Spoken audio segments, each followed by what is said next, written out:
Сейчас читала статью, британские ученые выяснили, что чихание – это маленький оргазм. Вот настолько британским ученым нехер делать. И мало того, они выяснили, что по манере чихания женщины можно определить интенсивность ее оргазмов. И вот это весело.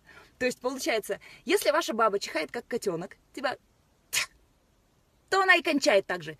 Непонятно, то ли кончила, то ли чихнула. Вот такая фигня. Самые везучие бабы, конечно, которые чихают как крокодилы, которые...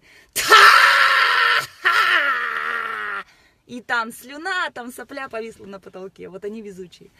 Невезучие бабы, которые чихают, типа, перехотела. Вот не везет им, честно, пожалейте их.